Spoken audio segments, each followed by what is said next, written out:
Hello student, आप लोगों का फिजिक्स के क्लास में फिर से एक बार स्वागत है। जैसा कि मैंने अभी तक आपको पहला और दूसरा चैप्टर पढ़ा चुका हूँ, लेकिन अब एग्ज़ाम का जो पैटर्न है वो बदल चुका है बच्चों। इस बार आपका जो सेकंड सेमेस्टर का एग्ज़ाम होगा वो बहुविकल्पी प्रश्न आएंगे। उसको ध्यान में रखते हुए मैं हर चैप्टर का बहुविकल्पी आपको एक एक नंबर का क्वेश्चन करा रहा हूँ, जिसको आप पढ़ते चलेंगे। तो आज मैं आपको यूनिट 3 का बहुविकल्पी प्रश्न शुरू करने जा रहा हूँ, जिसमें 4 ऑप्शन दिए रहेंगे, एक करना रहेगा। लेकिन मैं क्वेश्चन और आंसर देता जा रहा हूँ, जिसको आप याद कर लीजिएगा। चलिए, पहला क्वेश्चन है, विज्ञान की वह शाखा जिसमें इलेक्ट्रॉन की विराम अवस्था के बारे में जानकारी प्राप्त होती है क्या कहलाती है? तो बच्चों ऑप्शन में रहेगा स्थैतिक विद्युत। दूसरा क्वेश्चन है बच्चों, दो वस्तुओं को आपस में रगड़ने पर उत्पन्न होता है तो क्या उत्पन्न होता है? आवेश उत्पन्न होता है। तीसरा क्वेश्चन है बच्चों, विद्युत क्षेत्र एक राशि है तो विद्युत क्षेत्र की राशि क्या है? एक कौन सी राशि है? सदिश राशि है। तीसरा क्वेश्चन हो गया। चौथा क्वेश्चन बच्चों, विद्युत क्षेत्र में क्षेत्र की तीव्रता को प्रदर्शित करने के लिए जो काल्पनिक रेखाएं खींची जाती हैं उसे क्या कहते हैं? तो 4 ऑप्शन दिया रहेगा तो, लेकिन आप याद रखिए विद्युत बल रेखा कहते हैं। पांचवा क्वेश्चन है बच्चों, विद्युत विभव का यसाई मात्रक बताइए, तो आप बता देंगे वोल्ट। छठा क्वेश्चन बड़ा इंपॉर्टेंट है, पूछता भी है क्वेश्चन, विद्युत फ्लक्स का सूत्र बताइए। तो फ्लक्स ये मैंने बनाया है फाई बराबर E/A cos थीटा, आप बताइए बच्चों cos थीटा। और सातवां क्वेश्चन है, यदि दो या दो से अधिक चालकों को एक विद्युत रोधी माध्यम द्वारा अलग करके समीप रख दिया जाए तो यह व्यवस्था क्या कहलाती है? तो बच्चों यह व्यवस्था जो है वो संधारिता कहलाती है। हाँ स्टूडेंट, हाँ अब ये देखिए 8वां क्वेश्चन क्या है। 8वां क्वेश्चन है, समांतर प्लेट की संधारिता, समांतर प्लेट की संधारिता की धारिता। तो धारिता जो होती है वो C बराबर A/0/D यहाँ पर दिया है। और अगला क्वेश्चन है 9वां क्वेश्चन, संधारित्र की धारिता क्या होती है? तो C बराबर Q/V, यानी केवल फार्मूला पूछता है संधारित्र की धारिता क्या होगी, तो आप लिख देंगे C बराबर Q/V। विद्युत फ्लक्स का मात्रक क्या होगा? 10वां क्वेश्चन है, विद्युत फ्लक्स का मात्रक क्या होता है? तो विद्युत फ्लक्स का मात्रक न्यूटन मीटर स्क्वायर प्रति कूलाम होता है। क्या होता है? न्यूटन मीटर स्क्वायर प्रति कूलाम। ये पूछ सकता है क्वेश्चन बच्चों। अगला 11th है, इलेक्ट्रॉन पर आवेश कितना होता है? तो इलेक्ट्रॉन पर तो जानते हैं बच्चों, केमिस्ट्री में भी पढ़े होंगे आप। इलेक्ट्रॉन पर जो आवेश होता है वो 1.6 × 10⁻⁻19 कूलाम। फिर है 12th क्वेश्चन, प्रत्येक परमाणु किससे मिलकर बने होते हैं? तो प्रत्येक परमाणु बच्चों ये भी केमिस्ट्री का है, इलेक्ट्रॉन, प्रोटॉन और न्यूट्रॉन से मिलकर बने होते हैं।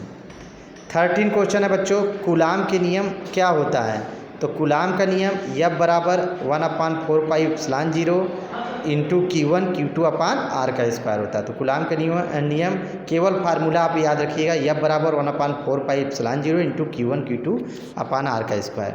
14वां क्वेश्चन है, विद्युतशीलता, यानी इसी में जो हम आगे बताएं कूलाम नियम में ε0 जो होता है वो कहलाता है विद्युतशीलता। तो विद्युतशीलता ε0 का मात्रक क्या है? ये बहुत इंपॉर्टेंट क्वेश्चन है बच्चों। तो है ये कूलाम का स्क्वायर प्रति न्यूटन मीटर स्क्वायर।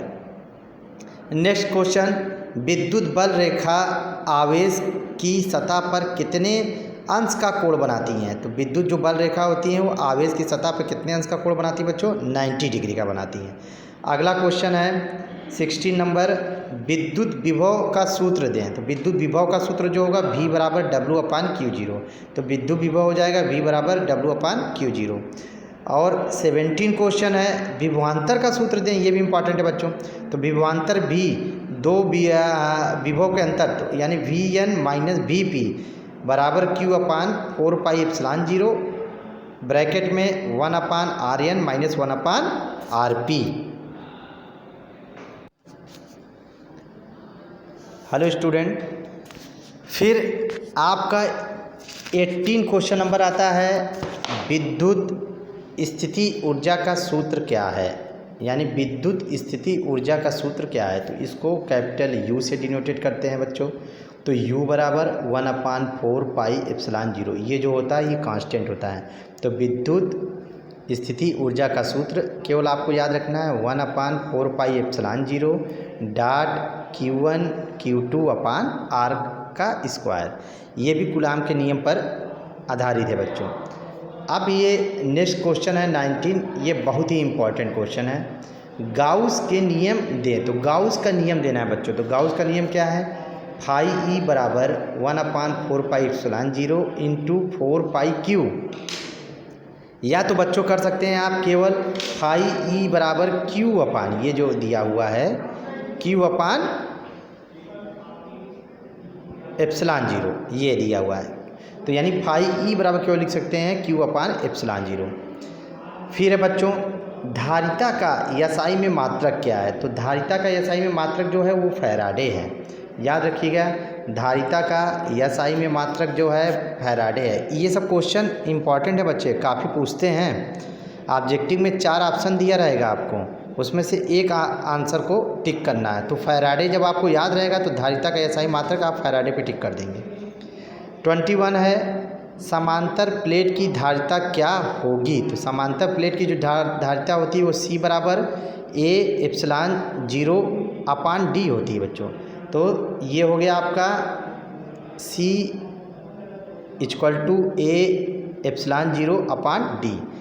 अब नेक्स्ट क्वेश्चन है बच्चों 22, जो नेक्स्ट क्वेश्चन है आपका संधारिता के श्रेणी समांतर का सूत्र देना है। तो संधारिता लगा हुआ है, ऐसे तो श्रेणी संयोजन का सूत्र 1/R रेजिस्टेंस के रूप में आप देते हैं, लेकिन संधारिता है इसलिए इसे C से डिनोटेट करते हैं। संधारिता क्या हो जाएगी 1/S, और मैंने ये छोटा सा यस लगाया है इसमें। तो यस में आप क्या करेंगे, ये यस मीन्स हो गया सीरीज, सीढ़ी को बोलते हैं सीरीज में।